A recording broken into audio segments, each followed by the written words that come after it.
I usually start my day by looking at the dashboard. We track things like session length and daily active users, new users, retention. I was once asked to explain linear regression to a grandma. I mean, just find data in your everyday life. One of my projects that I did, I calculated how much sunlight my plants get. I mean, okay, let's start with annoyances. The one annoying thing is when people say significant. They mean it's statistically significant, but what they're actually saying is that the difference is significant. Hello, Anastasiia. Hello. As if we haven't met 30 minutes Never. ago. No. Yeah. So I'm super excited to talk about data analytics with you. Especially as a marketer, I'm super interested in this topic. Why data analytics? Why did you decide that you want to do exactly this? So it's really interesting. I mean, in the first place, if I'm super honest, I wanted to do product management, and I knew this was one of the paths. Okay. Another path was through sort of production leadership, which is more like, you know, how do we produce the game? How do we produce these features? And it was a little more challenging / sort of leadership requiring role that I don't think a kind of university graduate is really built for yet. Like a bachelor graduate. Yeah. Quite young. I joined the company when I was like, what, 20? Mm-hmm. So, and data analysis, it kind of combined the things that I enjoyed, which was the business acumen, the sort of why we do these things, why we pick these features, what matters in terms of player experience and things like that, and also the sort of the hard part of the job, so like the statistics, the coding, the programming a little bit,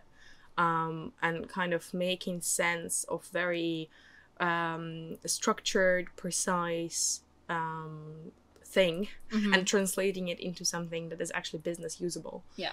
So it was very exciting for me. Okay, and could you elaborate a bit on what exactly a data analyst do? What a typical day looks like, for example. That's interesting. So I guess I can only speak on behalf of game companies, or any kind of like maybe app production companies. I would imagine that the app analyst would be quite similar, but I usually start my day, well, to this day, I start my day by looking at the dashboards. So we need to know if something has happened in the game or in the app, and like if it did, how did it affect the metrics? So how did it affect sort of general KPIs and more sort of thorough, more domain specific metrics? So we track things like session length and daily active users, new users, retention. So how many people download the game versus come back the next day, come back the next day, etc., etc. Things like that, and of course revenue related metrics.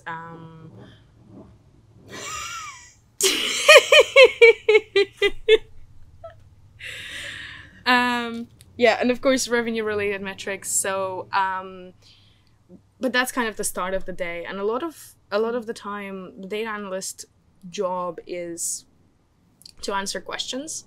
And whether they come up with questions or not, that's kind of dependent on the team. I think a lot of analysts will ask their own questions, but it's kind of like the quality of the question is what matters. But if you think about the questions are like, why are players doing the things they're doing, and why we're seeing this effect from players, you know, reacting to feature X or something like that. Like trying to just looking at generic metrics is not going to help find insights in order to improve the product, versus asking questions that can be relevant to the improvement of the product and relevant to sort of the future plans of the product, helping build roadmap, helping build future plans, helping decide on new features, that kind of thing. So I don't think any specific day is the same. I actually quite like that too. Like the only thing they have in common is that they start with dashboards, and the rest is kind of up to the day. I mean, sometimes you're putting out fires, sometimes there is like a live issue in the game and you have to track it down, and you have to figure out how many players are affected and try and help the development team to narrow it down, and, you know, whatever you can do with analytics. Sometimes it's more relaxed. Sometimes it's like, oh, what do you think we should do in this area of the game? Like, let's say some social stuff. And you're like, oh, okay, well, what kind of questions should I ask about this social thing? How many players are enjoying this? Why? And I mean, best questions in my experience are what or why. So that's most common. Okay. And how exactly you can become a data analyst? What were your first steps? What kind of courses have you taken? What kind of materials have you read and things like that? So I started from the sort of hard part because I feel I already had some domain knowledge from working in the game company. And I think a lot of the time it's like there's three main areas of a data analyst. So there is the sort of engineering skills, there is the business acumen, so like communication and kind of the soft skills, and then there is the domain knowledge. So I've already had the domain knowledge and the communication skills, and I think for anybody who wants to do a similar thing, they should just analyze their sort of skills in this framework and figure out what they're missing. So I was missing the engineering bit.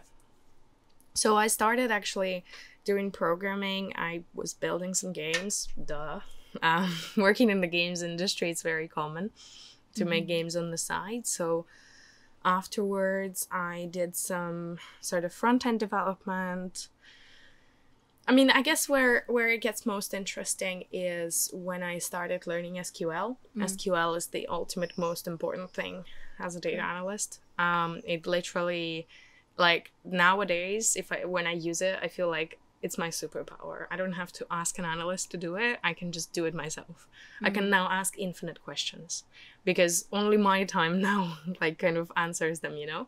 If I ask an analyst that I work with like a billion questions, it kind of gets, well, impossible. So SQL is the first. I took this really cool course by Udemy.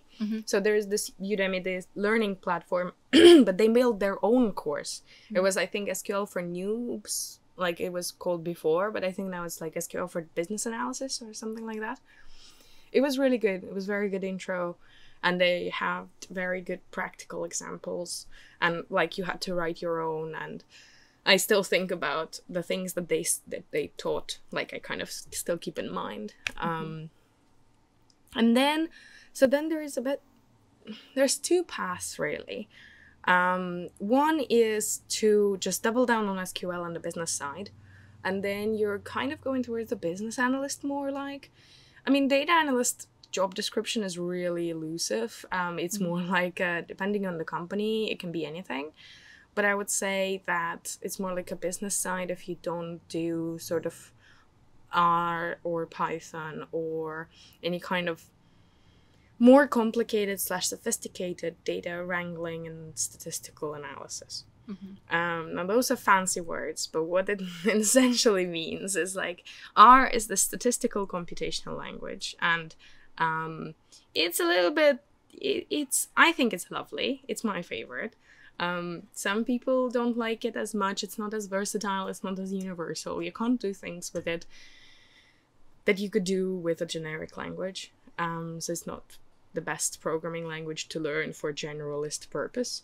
But Python, so things that like Python is a language you would learn to like automate your daily job. So, you know, if you always need to record when you start working, or, you know, whatever else automation tasks, you would usually use Python, and Python also works for data analysis. So I took personally an R specialization on Coursera. There is this one by Johns Hopkins University, and it's really good. I really like the teachers there. I've been following one of them, Roger Peng, I believe his name is. He is brilliant. I think he does biomathematics, and he's really good at teaching. So there I took R programming, statistical inference course, and then a few other courses. I would say having statistical knowledge is really, really useful. Analyzing A/B tests is going to be one of the main tasks, and knowing why why might you or might you not need p-values? Mm-hmm. Why might some people say they don't care about p-values? Why, you know, like, you just need to understand all those things in order to communicate the results correctly to the stakeholders who will end up using this information in order to make decisions. Yeah. If you say that the likelihood of this happening is 60%, they'll be like, oh, all right then, it's better than flipping a coin. And it's like, that's not quite what that means. Yeah. So it's good to be able to communicate things correctly, and when it comes to maths and statistics, precision is really good, and sort of phrasing things the right way. Okay. And do you think university education on this topic, does it bring in value? Is it worth investing your time into it? So if you ask me, I don't think education and degree are necessarily connected. I am a big believer, like, I don't use much of what I learned, or at least specific things of what I learned from my degree nowadays in work. And I also don't think I would have gotten the first job without going to the university. Yeah. So would I go to university to study data analysis for sake of knowledge? No. Would I go to get a certification in order to get my job search easier? Yes. But there are some degrees that are better than others. I imagine that something more precise, specific to what you actually want to do. I was interested in machine learning, and I took this one degree from Arcada. That was excellent. It was super deep into the mathematics and the sort of proofs and like why and the whys and the hows, and like write your own model for something. And like, we did crazy things in my mind. Well, we had pictures and we were getting face out of them. So it was like, and I wrote a part of that, and I was like, hell, like, this is crazy. But at the same time, don't use it at work. So if I did want to go to machine learning, that would be super useful, but you know, it depends. Okay. I think that online courses, and in the end, I personally have met excellent analysts who do not have the relevant education. They just studied on their own, and they're scrappy, hardworking, they studied hard, and just got results and got jobs in the end. Okay, awesome. And how is it possible to find any free time on learning it while, for example, you have your current full-time job?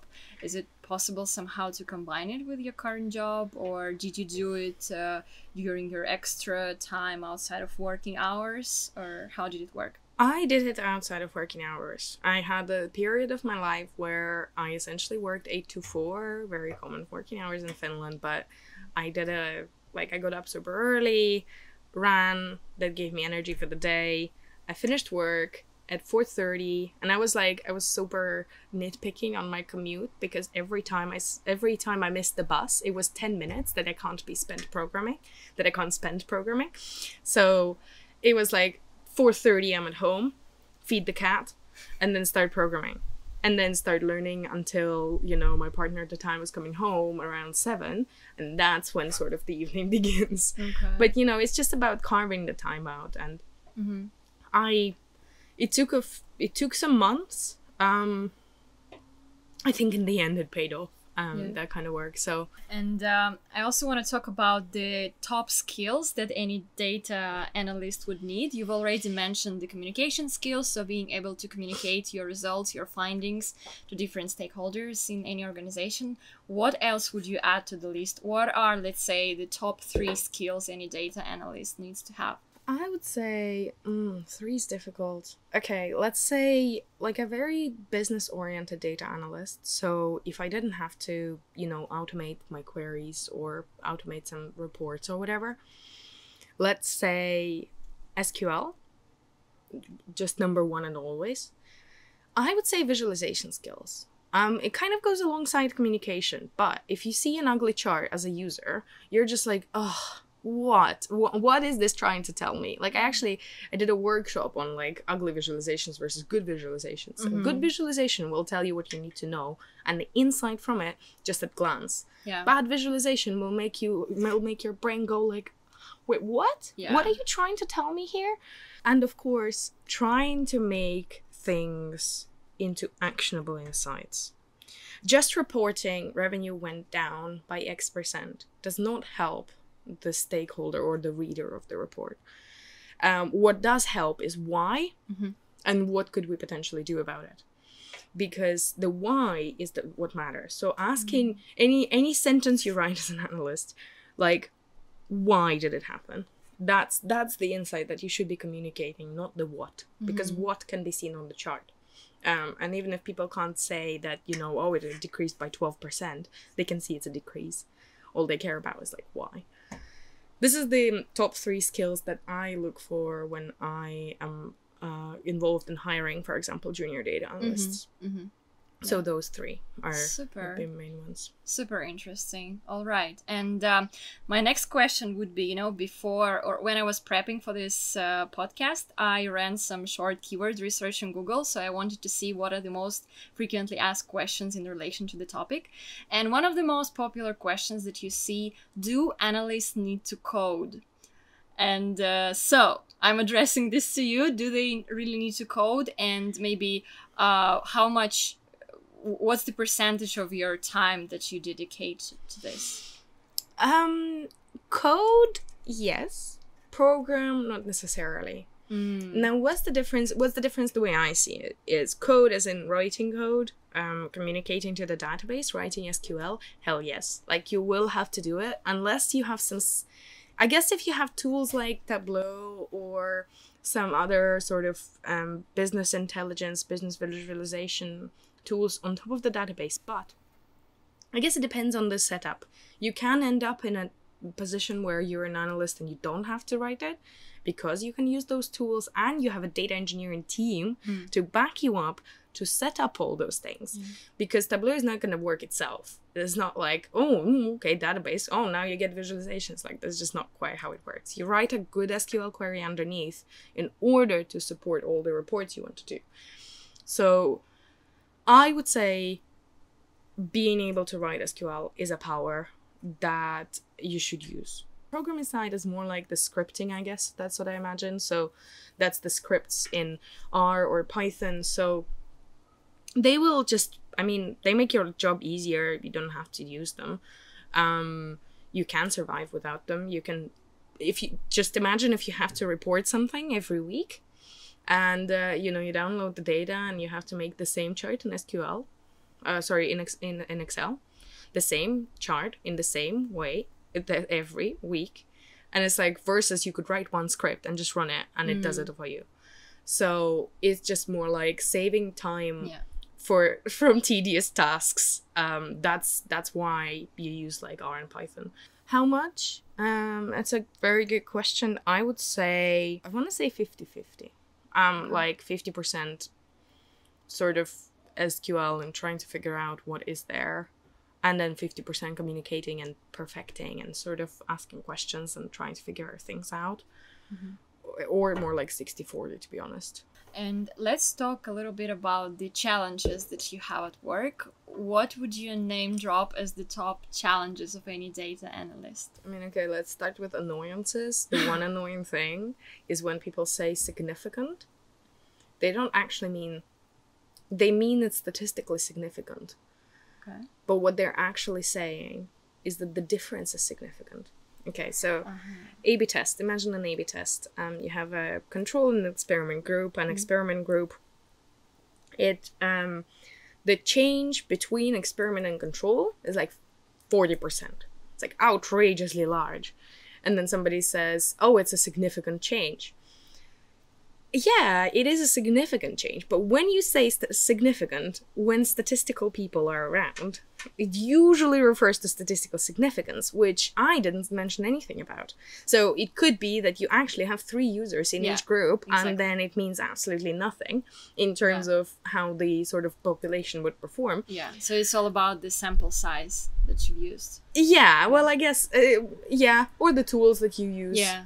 But it's just more like the word significant is just gives me shivers. Yeah. So I would say it's a large difference, but whether it's statistically significant or not, that is TBD. Interesting. So that's my personal annoying thing. Difficulties, I imagine that being heard, communicating in the way that makes, I guess sometimes it's just not about our communication. You can't talk to somebody who wouldn't listen. So no matter how well you talk, no matter how much into detail you go, they're just not listening. So then it doesn't matter.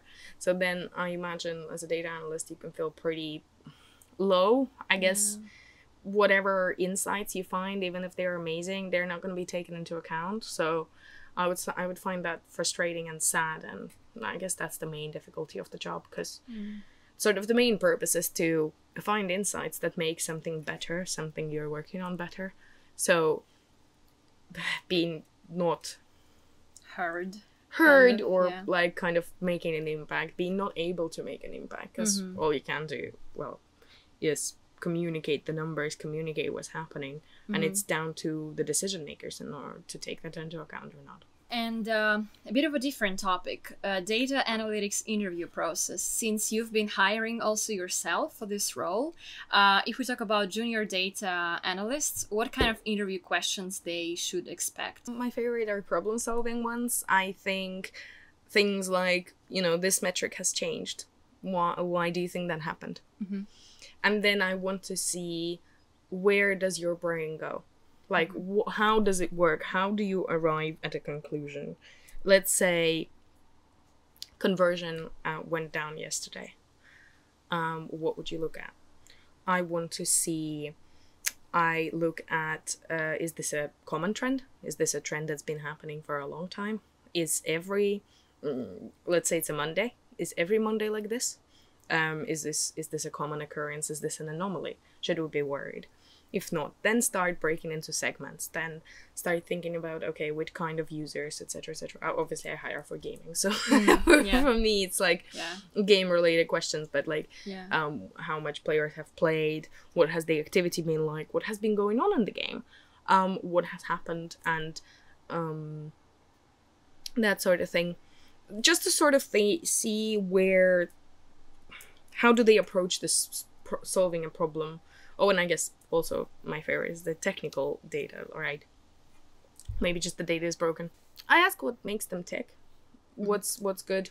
What makes them happy at work? What doesn't? What is the most favorite part of working with data? What is the least?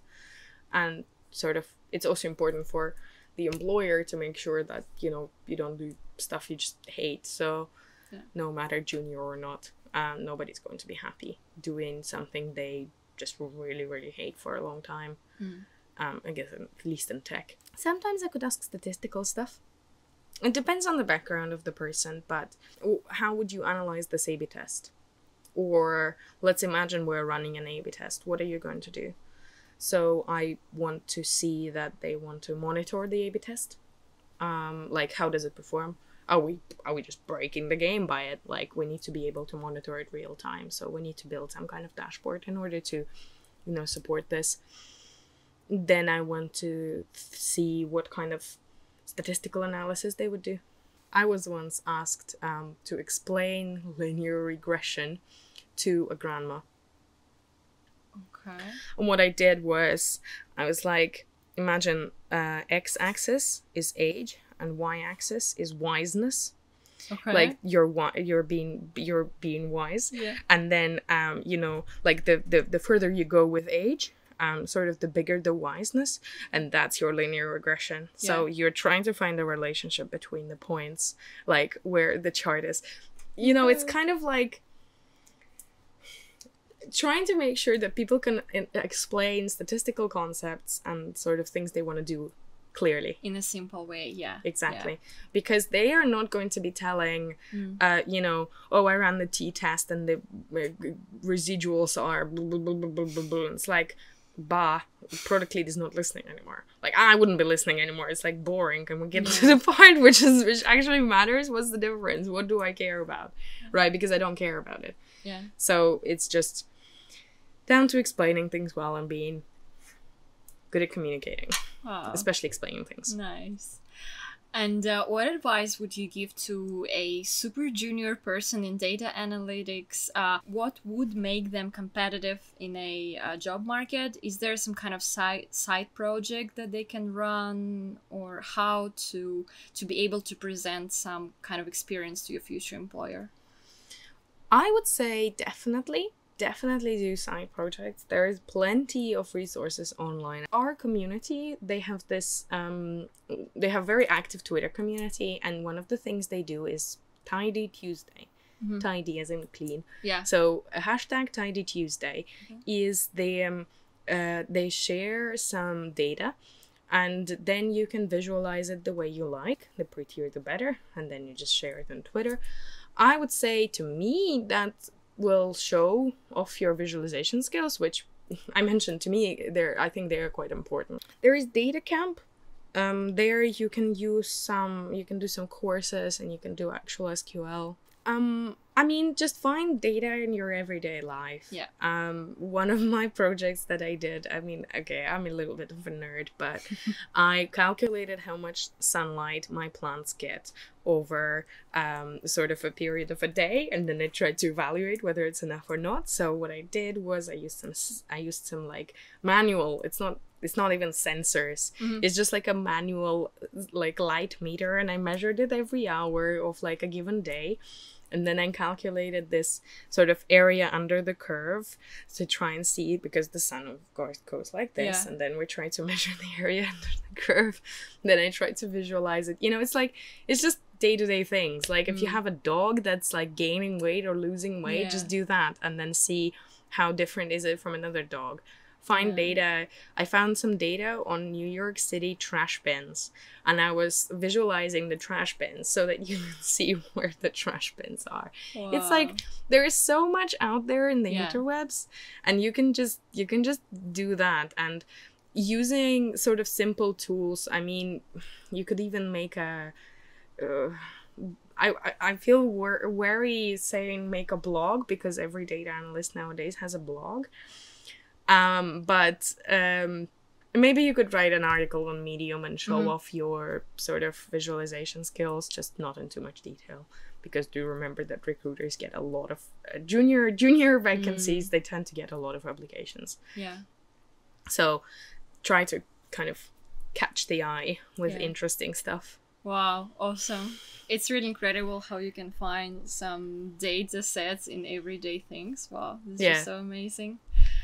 And the last question, which is super interesting in my opinion, what do you think is the future of data analytics? We see so many open job positions on this role. Do you think that the job itself will alter in a way? Will it be replaced partially with robots? What's your general view on the future of this in general? I think you're looking way too far in the future. I'm looking like a year in the future. But do I think, I mean, I think you don't need a robot to do data analysis. All you need is a nicely written algorithm. But it has to be tailor-made, and somebody does need to write it. So the thing with data analysis is, because of that domain knowledge that I mentioned, like out of the three, domain knowledge is one that is really difficult to teach the machine. No matter, how much machine learning, machine learning is finding a mathematical relationship between the input and the output. If you don't have the output, then it's a different kind of machine learning. But nonetheless, it does is it clusters the data, or it finds the relationships within the data. But it doesn't know how to apply them in practice, if it makes sense. Like, you can use algorithms to find cool insights. 1 out of 5 people like pancakes. That kind of thing. But I don't know if you can actually make it insightful and kind of turn it into this is what you should do as a product that easily. I mean, maybe like this is one of those things. If if I find a good way, I'll sell it to you in the future. But so far, I don't imagine that there could be like a very... The insights will come out in the same way, in the same structured way, just because they have to. And sort of finding things that are more domain specific will be difficult. So in the end, you will need some kind of person, at least to set the main things up. So we're safe. I think so. We'll have jobs. I hope so. Yeah. All right. Anastasiia, Anna, thank you so much for this discussion. It was super interesting, and I'm sure that people who are on their way to switch their careers to data analytics will find it really useful. Good luck, and all the best with your future data sets and dashboards. Kiitos. And thanks a lot. Thank you.